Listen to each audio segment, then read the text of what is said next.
This podcast is brought to you by Tri-Velo Coaching, where we help triathletes and cyclists like you train smarter to race faster. I'm your host, Jordan Donnelly, and on my left is former Australian Ironman Champion and head coach of Tri-Velo Coaching, Gerard Donnelly.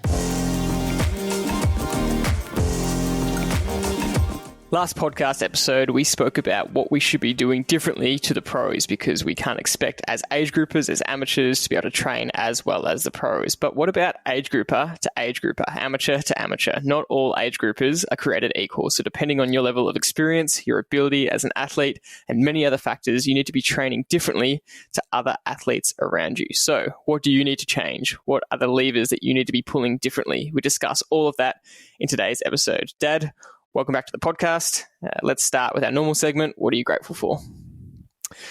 Yes, and as much as technology is just incredible advantage in the modern generation, you just realise how much you rely and depend on it. And had the unfortunate situation on the weekend just gone by where my phone locked me out for a couple of days, and on the weekend couldn't get any help from Telstra.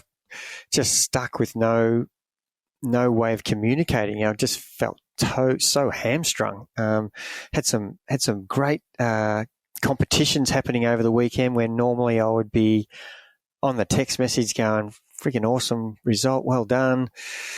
I know Rachel was in doing the Sydney Marathon and did a massive PB, and waiting for me to send a normal well done, and she's got donuts and she's wondering what's wrong. And so I'm really grateful for technology, but geez, it sucks when it doesn't work. But yeah, my gratitude is that life is really easy compared to what it used to be. We can communicate so much better. We can get our messages clearly across without causing anxiety. And the amount of anxiety that I was creating because I was out of contact was phenomenal in my opinion, and only was saved by the fact that you sent an email out saying, hey, if you're wondering why you're getting no love back from me, it's because I can't actually communicate.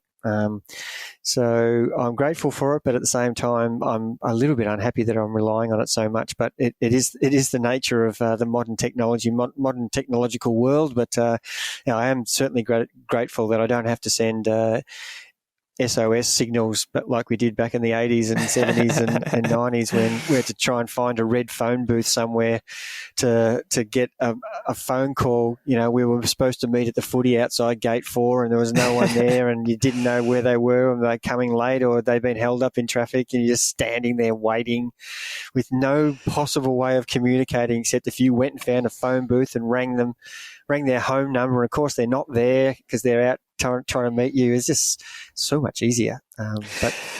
Yeah, that's what they said would happen. They just said that this iPhone would slowly become more and more a part of us, and it's only going to continue that path. I think we're going to be more and more linked to our phones and our handheld devices. It's like having a second brain next to us. I coincidentally watched a movie a couple of nights ago, and it was a thriller. And I don't really like thrillers normally, but this is an award-winning film, and it was set in the 50s. And the guy, it's Matt Damon playing it, and he gets away with murder because he murders one of his good friends, and no one realizes he's missing because phones aren't a thing back then. And it was just so weird to watch the contrast, where the only reason he got away with it was because of the time, where it took people a month to realize that the guy was missing. Whereas nowadays, if they're not responding to a text message straight away, then there seems to be a problem. So it is very interesting. Anyway, we digress with our gratitude. Mine is quite simple.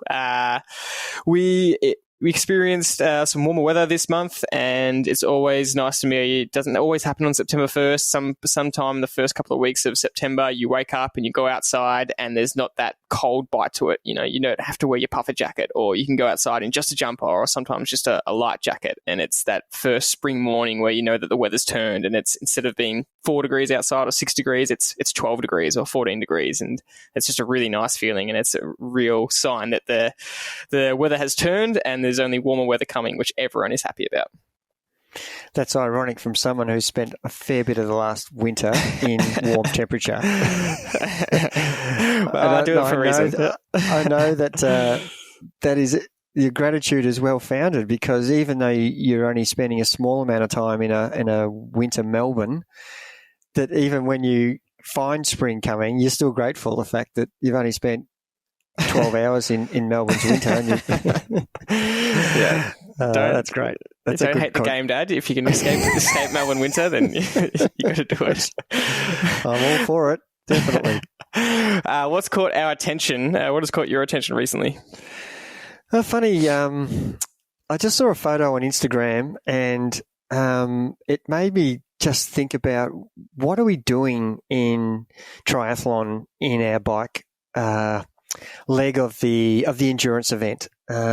And have we let it get out of control? And I saw a photo, and it would have had, I reckon, over 70 people riding almost two abreast in a beautiful peloton. And it just made me think: is that what our sport was really meant for? For a swim, a group ride, and then who can run the fastest? And I don't think that's what the original goals and outcomes of the endurance sport of triathlon was meant to do. And how do we get around this? What's caught my attention is every race seems to have more and more people in it, and some of the course selections where you've got out and back, where you get a bit of a clear run with not having a lot of people around you on the first lap, and then the second lap you've got the whole field on the course, and that's where the issues happen. And there's people genuinely trying not to ride in bunches. Absolutely, 99% of the people are. And a small percentage are loving riding in a bunch because they know that they're getting a free ride and they're going to be able to run so much better because they haven't hardly blown out a match on the ride. But that's not what our sport's meant to be. It's meant to be an individual time trial swim, followed by an individual time trial ride, followed by an individual time trial run. And to see photos of bunches of 60 and 70 people kind of breaks my heart a bit. It's gone away from what the sport's. You're testing yourself, and you're not meant to have help from anybody. And the event has rules, and it is very hard for people to enforce the rules when the course selection doesn't help. If you have an out and back, you've got more chance in a 90K of there being less people gathered in a two 45K out and back,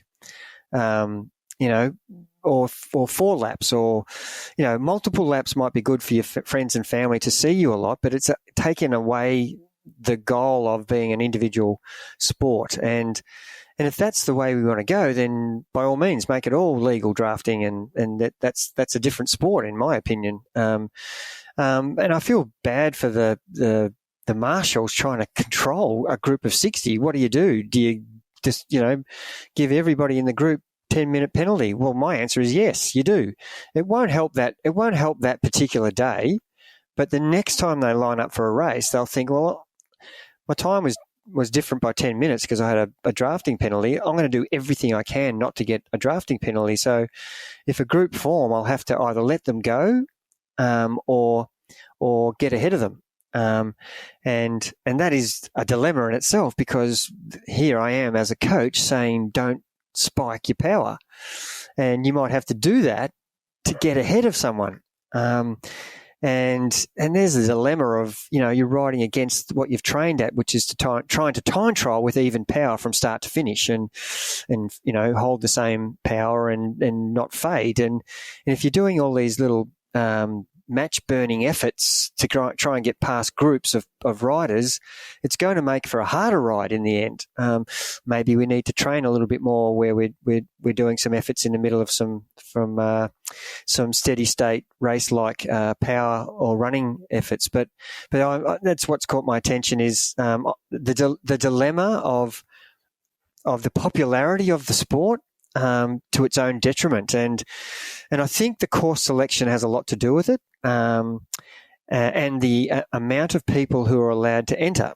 And we're in the unfortunate position here in the Southern Hemisphere where we have very few races. So we might have 5 major half Ironmans in the whole year, whereas you go to America or to Europe and you might have 500 choices. And you can travel from state to state, and almost every one of the 52 states in America has a race. So you've got the possibility of having so many more options, so the fields can be less in size, and therefore you get an opportunity to race properly. So it's not a complaint; it's just an observation. And I really am looking for solutions as to if you are making an example of people in races, give them all time penalties so that they realise that it's serious and you're going to get pulled up, and it's in fact cheating. You're not riding as an individual; you're getting assistance, and try to make the fields limited and make your course selection better, where you're not going backwards and forwards on the same loop. It's easy for us to sit here and say that, but you've got the issues of traffic. It costs money to block roads. It's not that simple. So I get everything that's causing it, but I'm just sort of reaching out to everybody to try not to allow the groups in your own mind to form where you are. And there's nothing worse than if you're actually at the front of that group towing 60 people the whole exactly. way. And you think, what am I doing this for? But you're doing it because you're trying to do an individual time trial and you're going to get a real result, a real outcome. And that's probably more important than the position you finish. But for some people, that's a dilemma, isn't it? The race you're talking about is the Sunshine Coast 70.3, and there was a lot of news about that because it was so blatant. It has been the case in a lot of 70.3s we've seen here, in a lot of recent races, but this was just the most blatantly obvious. And I watched a video recap of a guy's experience. He just spoke about what was happening out there, and he said, at one point he was just sitting in this big pack and he was just not even in the drops, just on his handlebars and his TT bike, chatting to the guy next to him, and they were both asking, what do we do here? Do you drop off and let everyone else do a really good time, or do you just sit in because everyone's doing it? And same thing, he said he felt so bad with the marshals. They just did not expect that, and they were shocked out on the course of what was happening, and they didn't know what to do. And he said they ended up just penalising people randomly. They would just go along the group and just put a red flag in front of someone, which is really unfair because one person out of that 60 is being punished. But he said that he felt bad for them because they didn't really know what to do either to break it up. He said it was just ridiculous. He said I was riding 140 watts, which is low for him, extremely low for him. It was like an easy ride, going faster than he would solo. So it's definitely very interesting.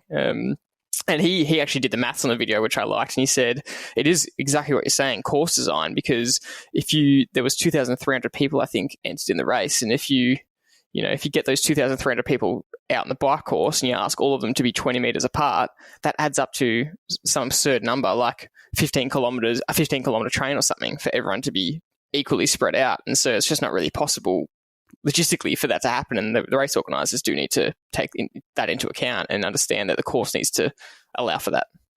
What's got my attention is Aussie Ash Gentle has just won the PTO US Open, which is really, she was already well on the radar. She raced at the Collins Cup.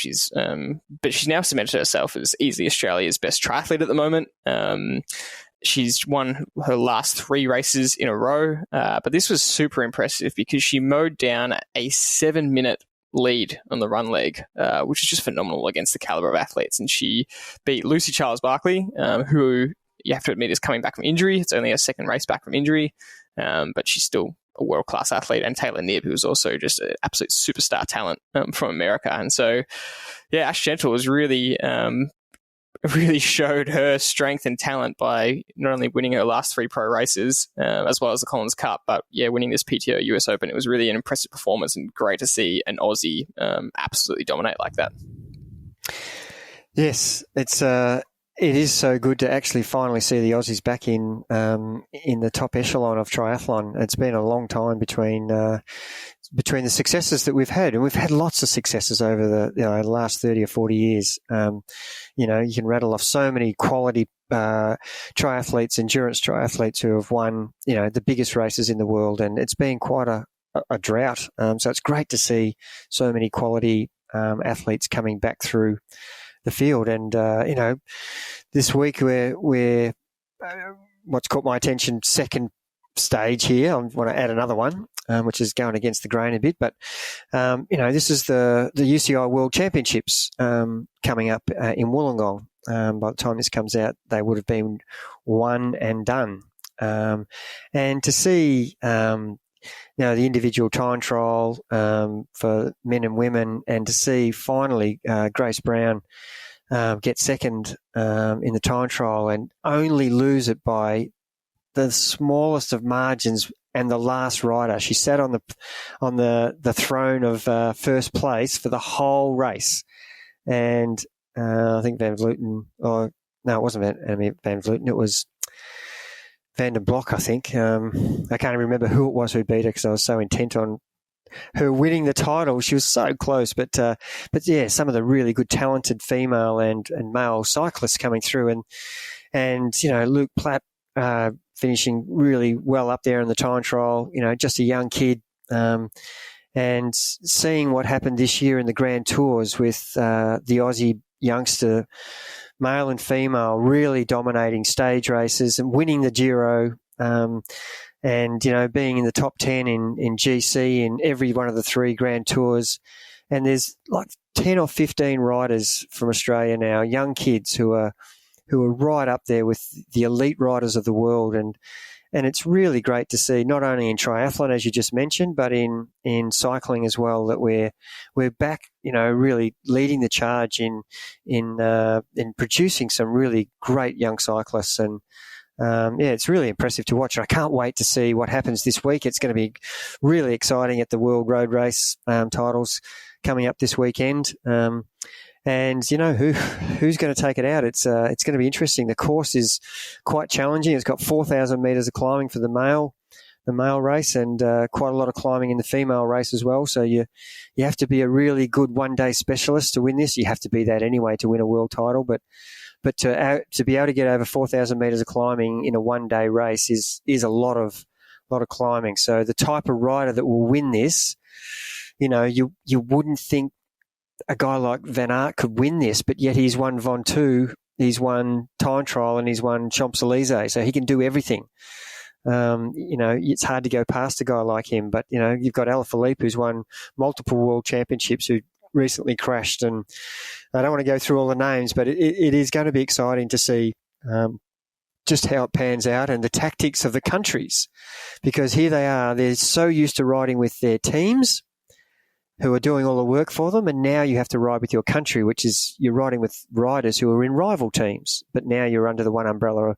And I look at Remco Evenepoel with Wout van Aert from Belgium, both world-class riders and have the ability to win this race. And who does Belgium put their support behind? And they're the intricacies of riding for your country as compared to riding for your team. So it's going to be exciting, and it's so good to have it in Australia and show the world, what sort of landscape you can ride around here. Wollongong's spectacular harbour and beautiful scenery, and a great course to have it on. It's super exciting to have world-class, the best cyclists in the world on Australian home soil. We can't wait to see how the race pans out, and a special shout-out as well to the Aussies winning bronze in the mixed team time trial relay. That was unreal to see. I didn't even know that was an event, to be honest. So I just saw the result and went, whoa, I saw some highlights of people going off in threes, and I was going, what is going on here? I'd actually never heard of that event, but super exciting regardless. Let's get into today's topic, and we want to talk about how you should be manipulating your training compared to potential age groups around you, and why you shouldn't just be doing the same program as people around you. And it seems obvious, but there are intricacies involved in this that we really want to discuss today, and we want to discuss the things outside the obvious factors. Obviously, you can't train as well as someone more experienced than you, and there's differences between beginners and experienced athletes. But we want to go into the nuances and figure out, or help you figure out where you're at and what you need to be focusing on. And there's basically a hierarchy of importance. But I want to start by talking to you as a coach and say, how different is the level of programming you're giving a beginner athlete compared to one of our more experienced vets? Great question to start off this topic with, and if you delve into this topic, it doesn't seem like there's much in it on the surface, but boy, the differences between the level of your own ability will dictate what you should be doing in the same program. So if I gave you the program that I was giving myself, I would be giving it slight variation to you compared to me. I'm older, I don't recover as well. and I'm going to struggle with the repeated high intensity. So I would be, if I wasn't talking to myself, I would be saying to the older rider who's 64, 63, 64, who cares at this stage? That's right. It's I'm just taking the piss out of your age, but 74, 84 doesn't matter. The older rider is certainly going to struggle by riding,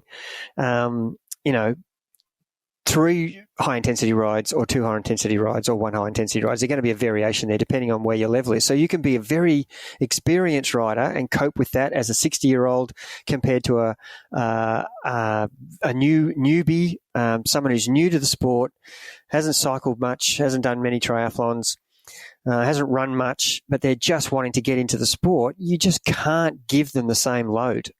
You give them a similar program structure, but the load has to be different. So what are we talking about here? We're talking about the level that you come into, or you've heard us say many times, the bank of fitness that you have is a determining factor in how you're going to cope with a structured program.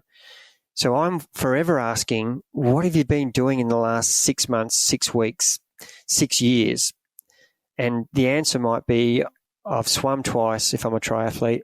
I've ridden my bike 10 times and I've run a lot. So straight away I'm getting a picture of, well, this person needs to really think about doing some consistent swimming. Obviously, everybody needs to do some consistency across all sports, but we need to be more specific. Let the running be a little bit of a back burner here, and let's concentrate on getting their fitness up in the pool, in the open water, and concentrate on their strength on the bike and getting used to some volume into them. And as a cyclist, if someone comes along and they've just got a new bike from the shop and they're looking for ways to improve and get improvement quickly, and they've done no historical endurance riding, well, the first thing you want to do is to get them used to riding for some time. And that doesn't mean send them out on a 3-hour, 4-hour endurance ride in their first ride. You would say, what is your longest ride you've ever done? And they might come back with, I did 30 minutes. And someone else might come back with, I did 2 hours. So straight away, your starting point with the 30-minute previous rider is 40 minutes, 50 minutes, 60 minutes, and you gradually build it from there. And the same with the person who's done 2 hours, that's your starting point. And so therefore you could be on the same program, but doing completely different endurance duration volume. And that's just an example. Obviously, frequency of training, you're going to definitely be under the pump and feel so much more of the load. If you've never done structured training before, you're going to, by day 7, day 14, day 30, be not coping so well as compared to someone who's done a lot of this, and day 7, 14, and 30, they're coping beautifully with the same program. And I want to talk about that mental side of it as well, because we get a lot of ex-high-level athletes, ex-Olympians, even ex-professional athletes, not necessarily professional in cycling or running, but they've come from a different professional background. They've come into triathlon or cycling or running. And when you hear that does mentally make you think about the athlete slightly different to someone who hasn't come from what you just said, a structured training background before. And even if they haven't done this amount of volume or frequency or intensity in a cycling or triathlon specific world, if they've done some sort of structured training in a previous life, you are willing to be a little bit less conservative with them given that. Absolutely. And I know one great example you're talking about with Nathan Jones, who came from playing football his whole career and wanted to go into doing a half Ironman. And he was a breeze to coach because he had already been an elite athlete, whether it's football, cricket, hockey, cycling, triathlon, doesn't matter. If you've been at the elite level, you understand consistency, you understand frequency of training, you understand intensity, and you understand how your body can cope with the duration. So and you're also mentally prepared for it. That's right. And you are up for it. You're totally, it's not foreign to you. You're used to planning your day and planning your week. And so that was really easy. for me, the hard part for him was saying, you haven't done a lot of riding. So let's just not expect that you can go for a 4-hour ride. And even at your high level of fitness, you're going to struggle with that ride. Let's just start. What's your longest ride? And I think it was something like he'd done 2.5 hours riding. So that's where we started. We didn't try to fast track him. Obviously, he'd done shitloads of running as a footballer, but it was all 10-meter spurt bursts. And relative to his game situation, he hadn't done a lot of steady state running because it's not really important. The most important thing in football is short bursts, higher energy bursts, and recover quickly. So he'd been right away from the endurance type of running. So we had to really allow his body to absorb the load of running for 50 minutes at the same pace, or running for an hour and a half. So there's a whole lot of things there that are examples of, even at the elite level, that person still needed to allow the load that we were giving them to be absorbed so that they didn't break down. What you're talking about really is risk mitigation, and you're kind of weighing up the risk factor of an athlete at the start of the program. And for a beginner, you just have to be conservative, which can be frustrating because the beginner can be so excited to be starting a new journey and there's so much energy and you're really having to hold them back, which is also true for someone who's a motivated athlete. But with an experienced athlete, you can afford to be a little riskier and really be towing that line a bit more. That's one of the main differences in this theme of what we're talking about, is that the experienced athlete can afford to take, I'm going to use the word risks very lightly, but take some risks in training. I would also say be willing to experiment a little bit more in their training to try and get more out of themselves, because they've got a good base. They've been training for a while. That principle of diminishing returns would have applied to them, and to clarify that, it's basically you get the most gains the newer you are to your sport. So basically, a beginner will see dramatic improvement, and that improvement continues to taper off because it can't improve at that rate forever. So a clear example here is, let's say someone comes to us and they first test at 200 FTP.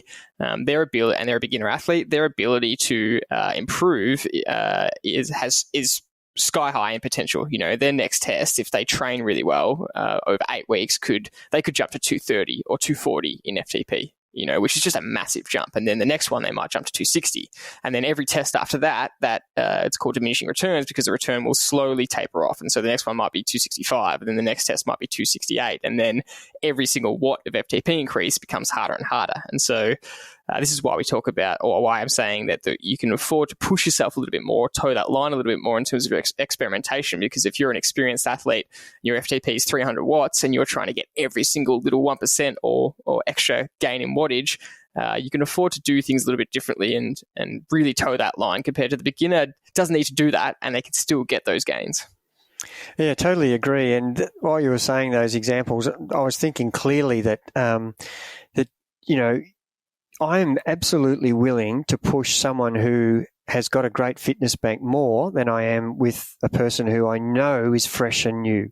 And that is my decision that I've made right from the outset, because I made the mistake of treating everybody who joined the same. Here's your program, see how you go, not taking into account what their historical background was, and it was such a bad error on my behalf, that not really taking enough notice of what they had done previously. And straight away, I got such variations in outcomes.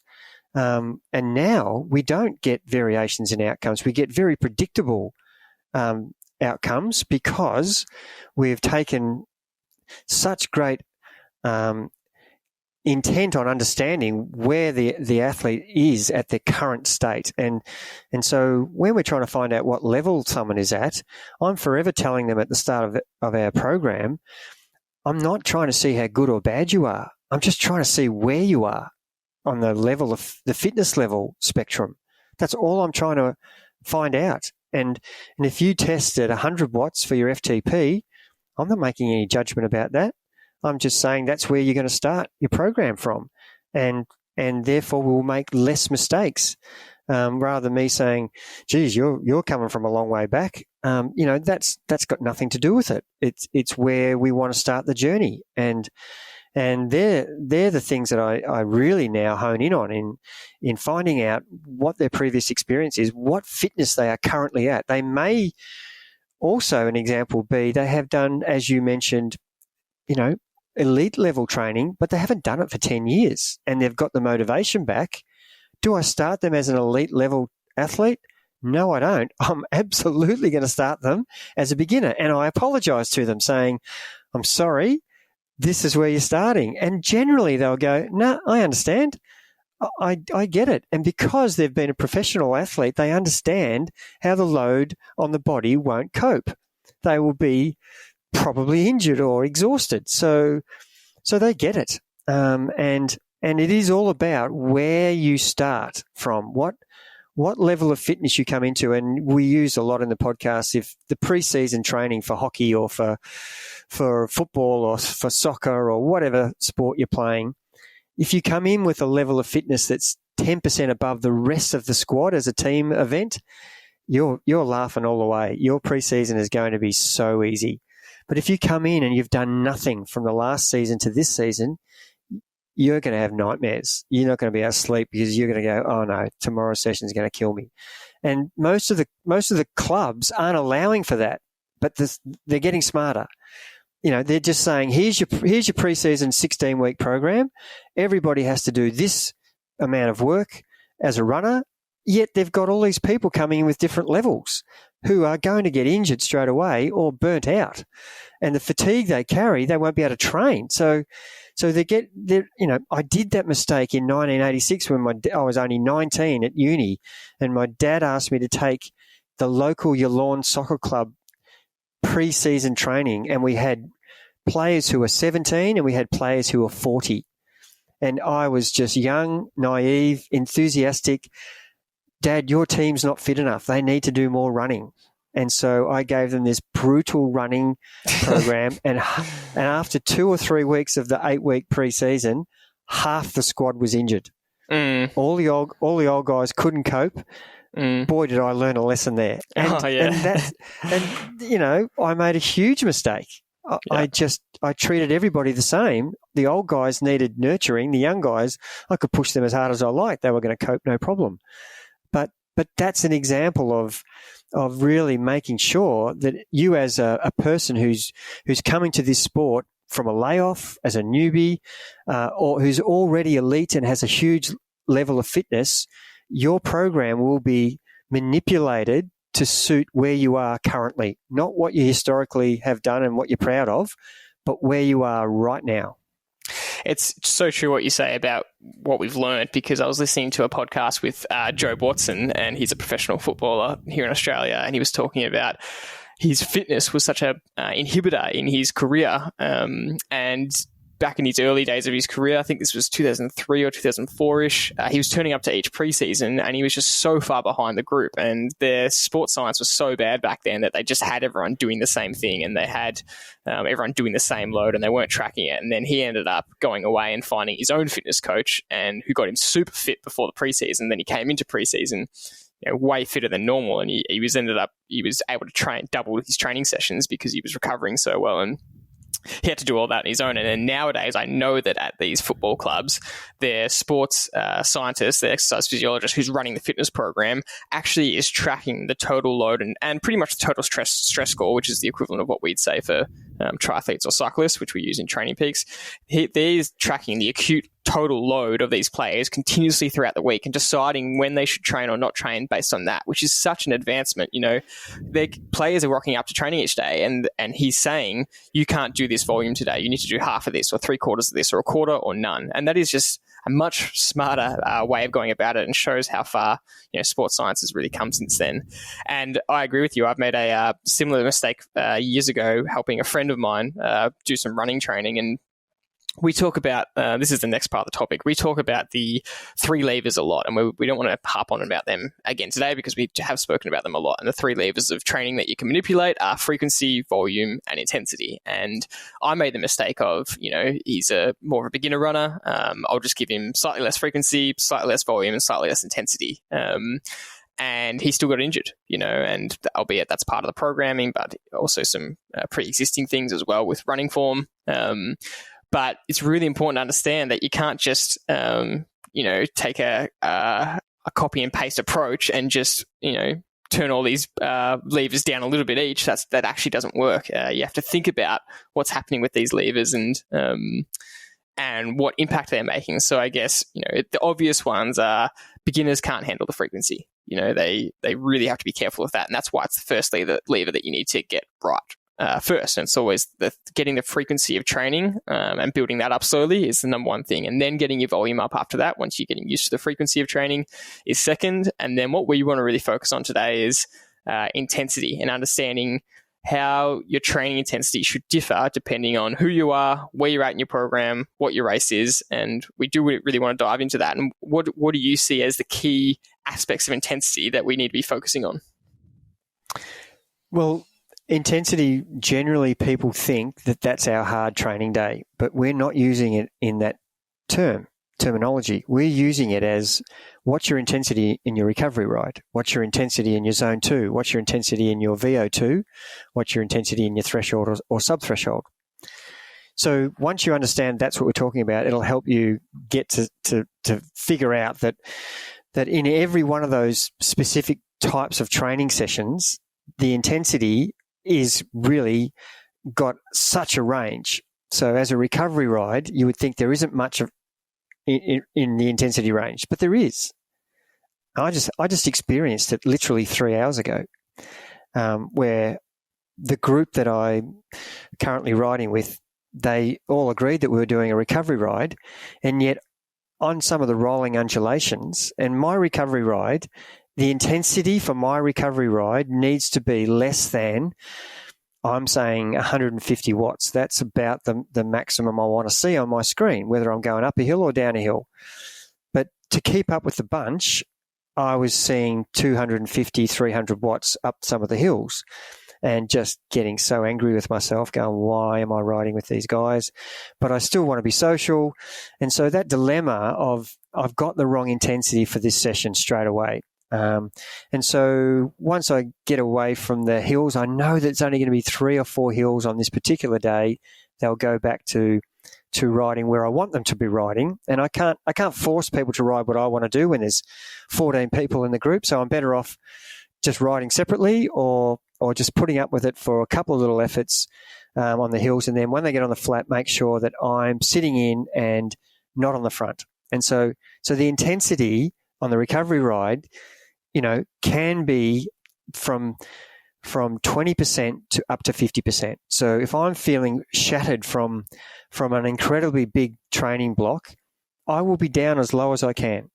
And that's whether I'm experienced or whether I'm a beginner.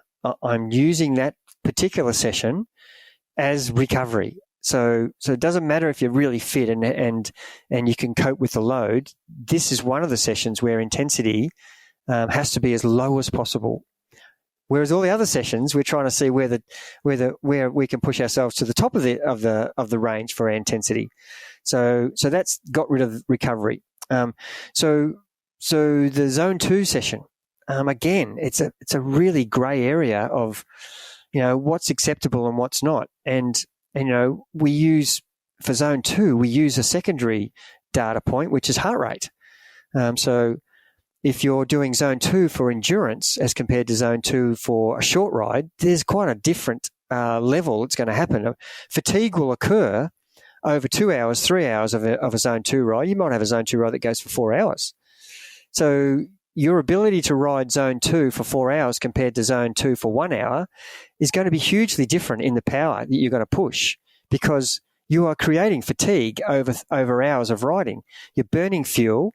your heart rate's rising because the temperature of the day and your body is rising because you're doing a constant effort. So your intensity can be dictated to by the power number that you're trying to stay under the ceiling of, and also your heart rate is a really good leveler of.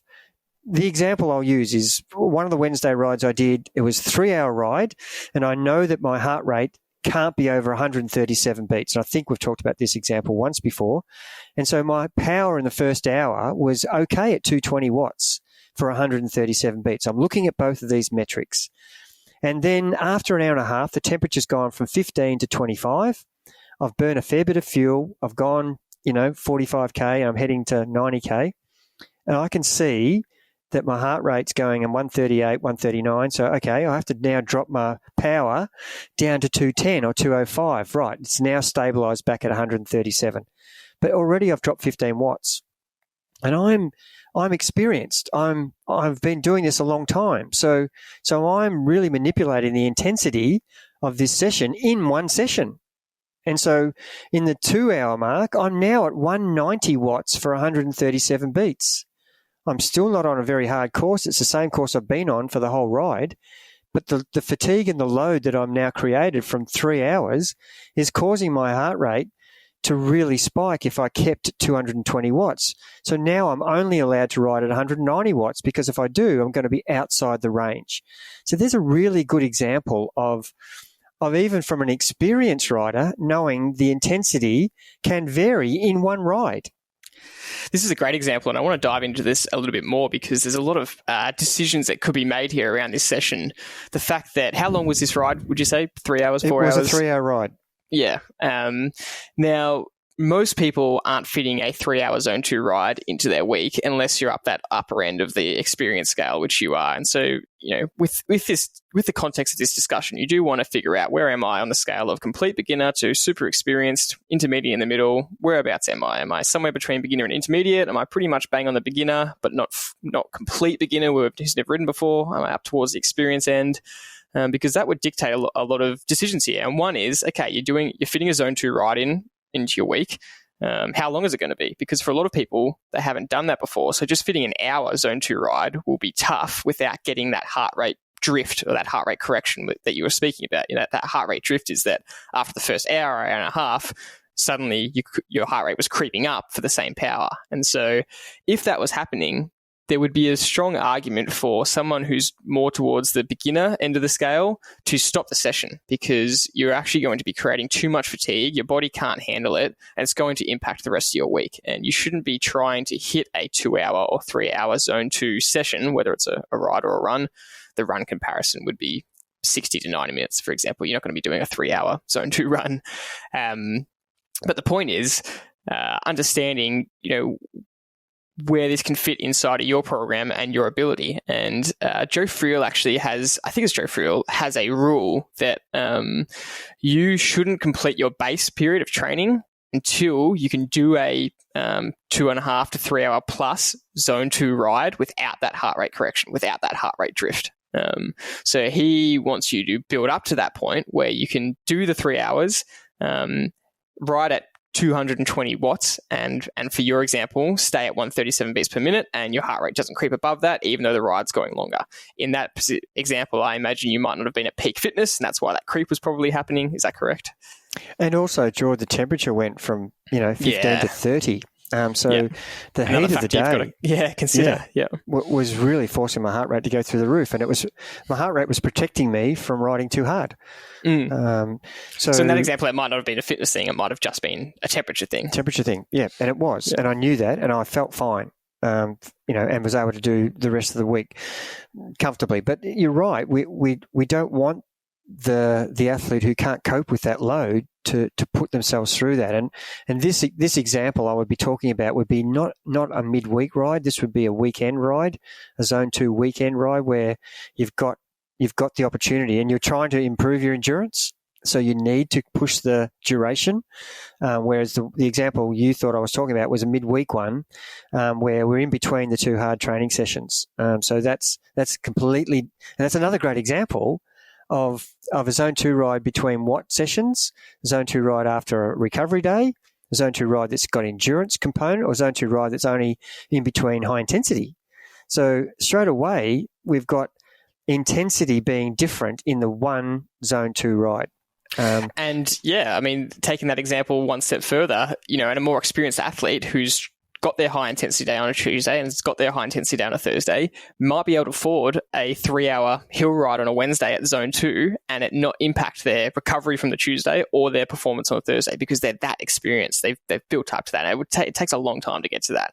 And they might be able to go for a zone 2 run on a Friday where they run for 45 to 60 minutes at zone 2 compared to just a recovery day or a recovery session and handle that. And that is the top end of age group athlete that we're talking about. But that's a clear example, whereas the more beginner or intermediate might only be able to handle on a Wednesday half an hour at zone 2 and the rest needs to be zone 1 or recovery. And Friday might have to be pure recovery. They can only handle 1 potential extra or 2 potential extra zone 2 sessions a week, whether it was the Wednesday and the Saturday that you're talking about. So this is where you think about these intensity factors and where the levers can be pulled and pushed. Yep. And so we haven't even got to what everybody thinks intensity is, the intensity session, the high intensity session. So, recovery is low intensity, zone 2 is medium intensity. Sub-threshold and tempo are really medium to high intensity, but mainly in that sweet spot. That's why we call it sweet spot. It's under threshold and above zone 2 a little bit. But the high intensity is generally threshold and above. And so when this topic comes up, people think, they're going to talk about just the high intensity sessions. Well, so we want to make sure that we got those first clarity things through about the other intensities aspects of your other sessions. So now we're talking about the high intensity session, and that can be anything from threshold to VO2 to anaerobic, which is, something that lasts super high power, 10, 15 second efforts compared to 30 seconds to 4 minutes compared to 5 minutes to 60 minutes, which is what threshold is. So in that high intensity session, let's just take threshold as an example. If you're a beginner, you probably could ride at the top of the range because you've tested to your number. But will that affect you the next couple of sessions? Will it exhaust you that much? Will it cause unbelievable problems for 3 weeks? And let's clarify this is the question. What we mean by that. So you take a threshold session or maybe just an above threshold session where you're going 5 by 8 minutes and the range that would be set for that would be a wide range. We wouldn't go this wide, would be 96% to 108% of your FTP. And you're saying that a beginner could probably push up towards that 108% because it's their numbers. So you can hit the top end and the lower end of your range because it's your numbers, but continue with what you were going to say next about that. Yeah, so understanding that you probably should and could be at the top of the range. And if you're highly motivated and you want to get fitter faster, which is the whole point of training, I want to do it every session. But that's not necessarily going to be a benefit to you. You need to think the big picture here. And so that's why we're talking about the contrast between someone who's done this for a long time, who could classify themselves as a top age grouper, someone who's talented but hasn't done it a long time. I wouldn't put them in this category. I would put them in the medium to beginner. Even though they've got talent, they still don't have the experience of how to manage their load. And that's what we're talking about. So you've got the range that the coach has given you. It may be, use the example you gave, riding 96% of your threshold up to 108% of your threshold for a threshold training session. It could be 5 by 5. It could be 3 by 8. It could be 2 by 15. It could be 2 by 20. Whatever the coach has put down for you, you have that opportunity to ride between the ranges between 96% of your FTP that you tested to or 108% of your FTP. And good luck if you want to do 108% for the first 2 or 3 sessions, because you might find that you are going to really struggle to get out of bed, in 10 days' time. And you don't think about that was the cause. You think, I'm a bit stressed from work or things aren't going well, but it's actually that you've trained too hard in the beginning of your program. Why? Because you're so keen to get there quicker. So don't have that thought process. Have the thought process that this is going to be a journey and I need to take my medicine from day one. And that is just to stay in the ranges and be really conservative early. No different to when I say when we do the test session, don't start your FTP way above what you think you can get as your final outcome. Start way below and finish strong, and get your mindset to understand that it enjoyed the experience. I don't know how you can enjoy an FTP test, but you can enjoy the experience of finishing strong rather than the experience of starting way too high because you want to prove that you're a better rider than you are. And at the 15-minute mark of the 20 minutes, you want to sell your bike. You're feeling that bad. So it's really important that you are understanding that where you are in terms of your experience and your current fitness level. And you need to train your intensity to match that. So if the coach has given you the range at 96 and you're whether you've been an elite rider and you've had 10 years off, whether you've just come back from illness or injury, or whether you're a beginner or whether you're just a mid-packer, start low through the start of your program and try to give yourself room to go to rather than starting high and the only place you can go is where? Down.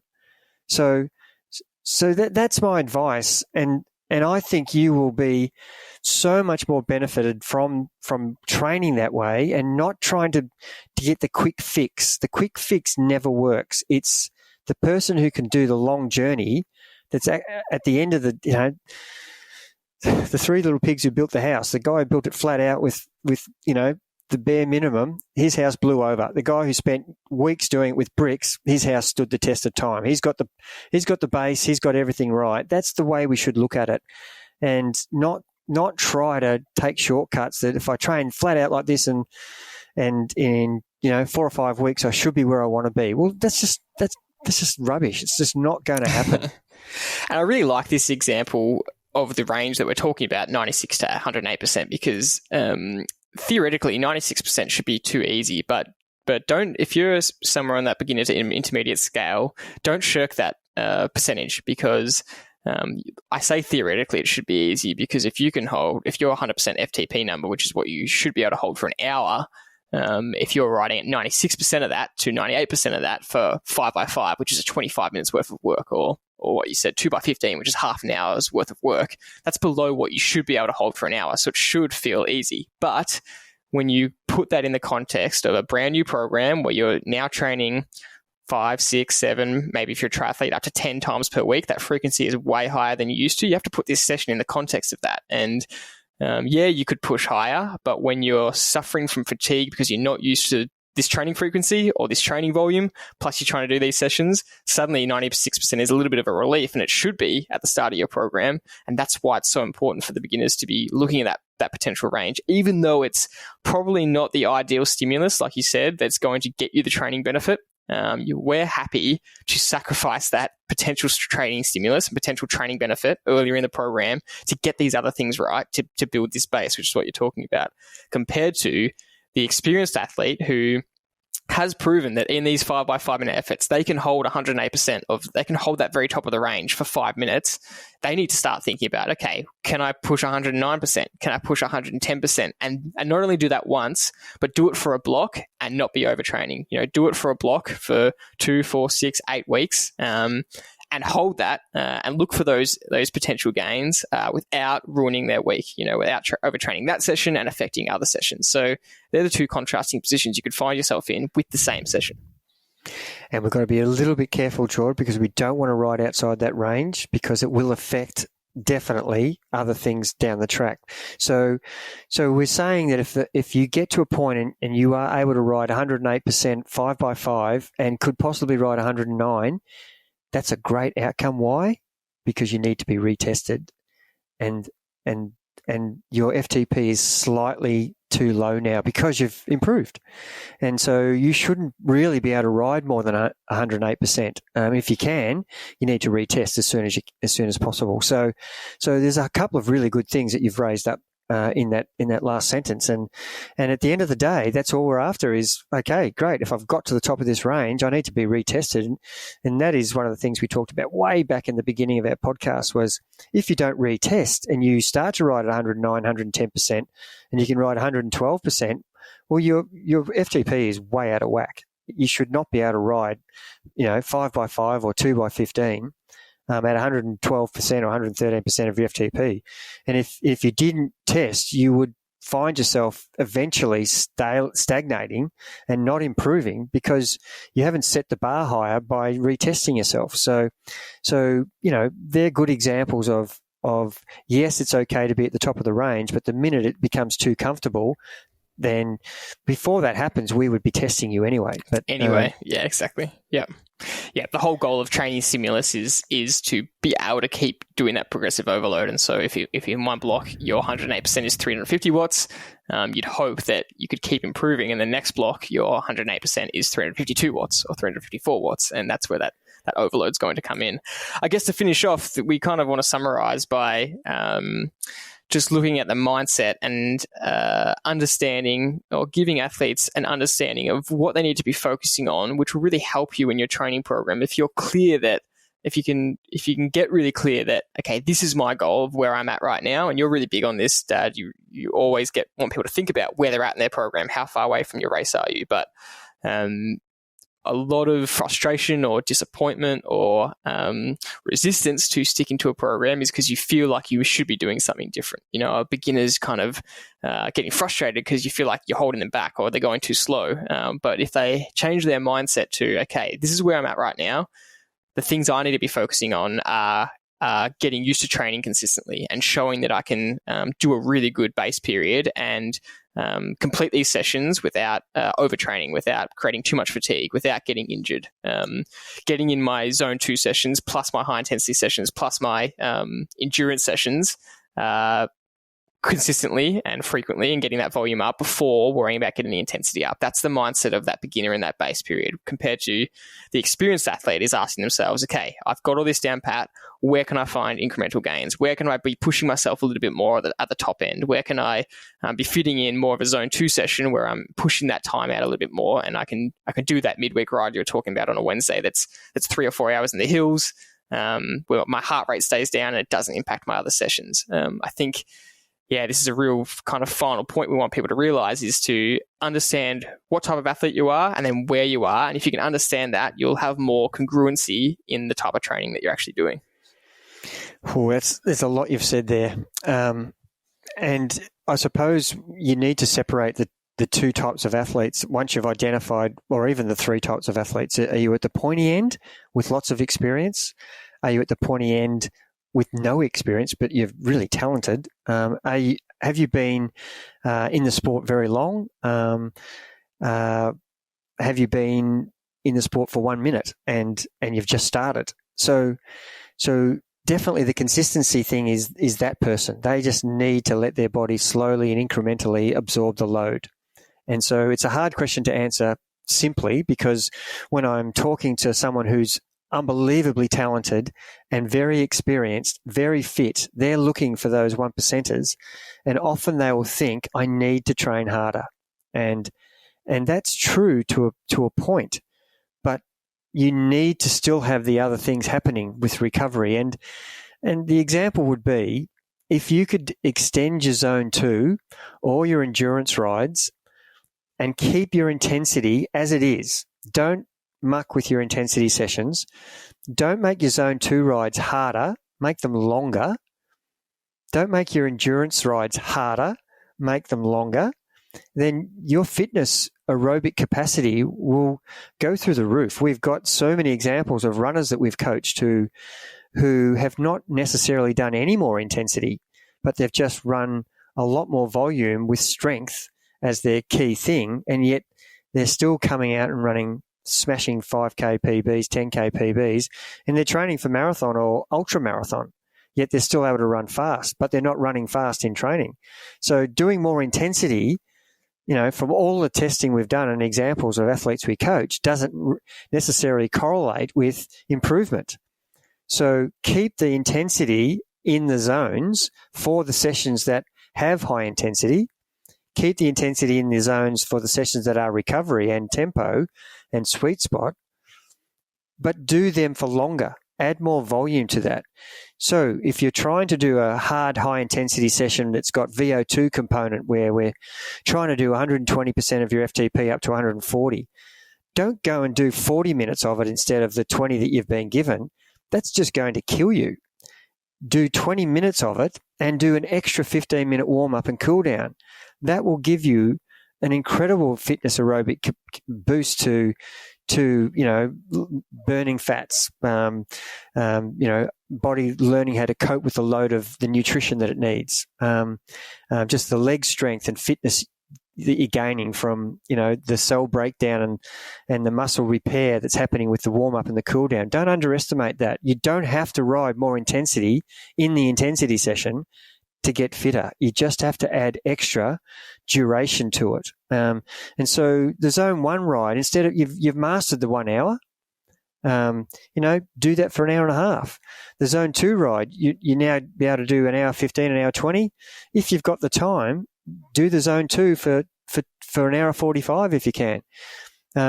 If you don't have the time, make those rides like the weekend ride where you have the time, or whatever day you have the most time available where you're not working. Add more time to those rides, not intensity, not high intensity. So they're the things that, whether you're elite, whether you're a beginner, or whether you're in the middle, you don't want to add high intensity to each session extra to think that that's going to fast track you to be a better athlete, whether you're a runner, swimmer, triathlete, or a bike rider. You need to just stick with the small percentage, and you've heard the 80-20 rule being bandied around many times, that 20% of your training should be really hard, and the other 80% should be building your aerobic capacity. And these are the things I'm talking about with the level of intensity of each session. And it really depends on who you're talking to, and the flip side of that coin, which only applies to a much smaller percentage of the athlete population of who we're talking to and who we know the audience to be. What you're talking about applies to majority, but there's a minority of athletes who have been in the sport long enough and are up towards that more experienced end, who do exactly what you say and spend the time, spend the years even building that base. And this is what we really push at Trivelo, and you push especially. It's one of your key coaching philosophies is doing this work. And suddenly 2, 3, 4 years down the track, so many of our athletes, and we would say a smaller percentage of athletes around, can handle this kind of volume, can handle what you're talking about. Extra 2 hour, 3 hour, 4 hour sessions, can go out on weekends and ride for 6 hours till the cows come home and recover well and be strong. Those are the type of athletes that need to do a little bit of the opposite of what you're saying, and they need to actually push the intensity more in their Zone 2 sessions and push it up more in those high intensity sessions and do more top end VO2 max work. And we have spoken to the guys in the labs that talk about this, and the type of athlete that ends up getting tested in the lab are generally the ones that are at that top end. We get comments that so many really good age group cyclists or triathletes come in, and their fitness right up until that first threshold point is so good. They can ride at that Zone 2 intensity. Basically, it seems like forever, and then once that intensity gets up, they really struggle and the graph goes haywire. And that's a clear sign always that they need more intensity work in them at the top end, but also that almost indication of pushing those Zone 2 rides, for example, where let's say their Zone 2 threshold range is 220 to 250 watts. You're saying for the majority of people, stay at 220 and do it for longer, which is definitely the case. And then once you've become this kind of almost mastery age group athlete where your fitness base is so good, then it's your job to push more towards 250 for shorter periods and really see if you can push those thresholds along that graph a little bit more, if that makes sense.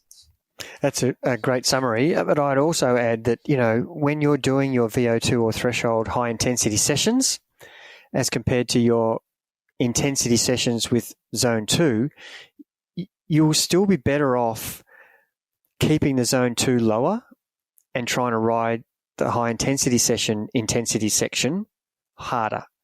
So they're the things, and you and I just spoke about that when we were talking about our own individual training. For me, I need to ride some more VO2 sessions where I'm going to be stimulating my cardiac output way much further than it's been pushed before, because I can ride all day, all night with the base that I've got, and I need not to do more time at VO2 or threshold. Exactly, yeah. But higher effort, higher output for the time that's set. So if I'm allowing 18 minutes of VO2 in my hour training session, I'm not going to ride 36 minutes of VO2. I'm going to still ride 18 minutes, but I want to ride higher power. So that's going to help me to, really improve a lot quicker than if I tried to add more, but at a lower intensity. So you've got to compromise there. And I'm still saying if the fatigue of zone 2, when you ride at 250 watts is the example we gave instead of 220, is going to prevent you from riding 410 watts for 1 minute efforts instead of 420, then I would be going 420 and 220 rather than 250 for sure. and 400. Yeah, for sure. It's a good way to finish. We do throw a lot of caveats in there consistently throughout the conversation. It's always think about this, but watch out for this, and maybe do this, but watch out for this. And that's just the nature of the conversation. It's just the nature of sports science. It is riddled with probably inconsistencies. So we hope that throughout this conversation, you can get a grasp of where you're at and the lessons that can apply to you. And we always want to give counter examples as to what could work or what might be a mistake, because you might hear a bit of advice, but that's actually not designed for you. You're more of a Y-type athlete who should be doing that instead of the X advice we just gave. Yep, and I'd like to finish by saying to everybody, just because the books and the science journals and all the scientific experiments that have been done with specific subjects that are really trying to find out information, that's what scientific experimenting is. That doesn't mean that works for everybody. So I'm actually encouraging people, if you're trying to do threshold riding, you've got the choice of, we use the examples, 5x5, 3x8, 2x10, 2x15, 2x20, whatever length of time that's available that you can cope with, you should be trialing those things.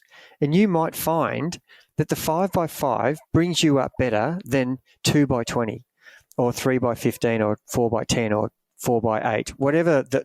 But try them all. Don't just say because the science journal has said 5x5 is the best bang for your buck. Well, that's good for some part of the population. And all the scientists agree, the exercise physiologists agree, that I've heard countless and read countless books where they don't really know. They're saying generally this is the best session. 5x5 beats 3x8. Let's do the 5x5s. Well, that's true for a percentage of the people, but you may not be in that percentage. So don't just do that one session. Try the sessions in different phases of your training. Early on in the program, maybe you're doing a 28-week program to an event. Trial the 15-minute efforts compared to the 5-minute efforts and see how your FTP improves or doesn't improve, and see what works better for you. And it's no different to seeing what taper method works for you when you experiment with one campaign to an event compared to another campaign where you trial this and you actually perform better. So you're trying to find out what your type of physiology is best stimulated by, and so there is no right or wrong, is what we're trying to say.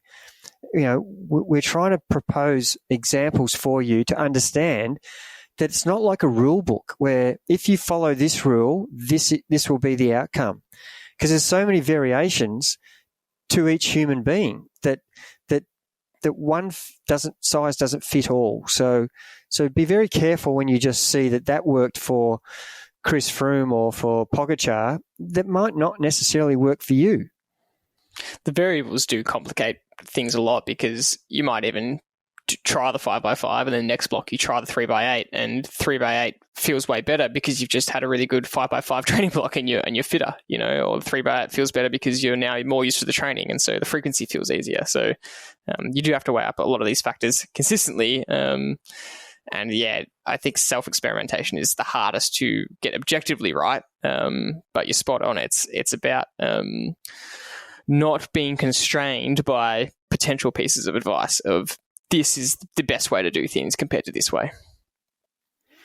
Yep, I think we could keep talking about the variations as long as the cows come home, but I think the message is getting across that, we talked about, I suppose, getting the most bang for your buck in your program, and there are in each individual session opportunities to be at different intensities, and that's the message that we're really trying to get across here, that intensity is just not related to high intensity training.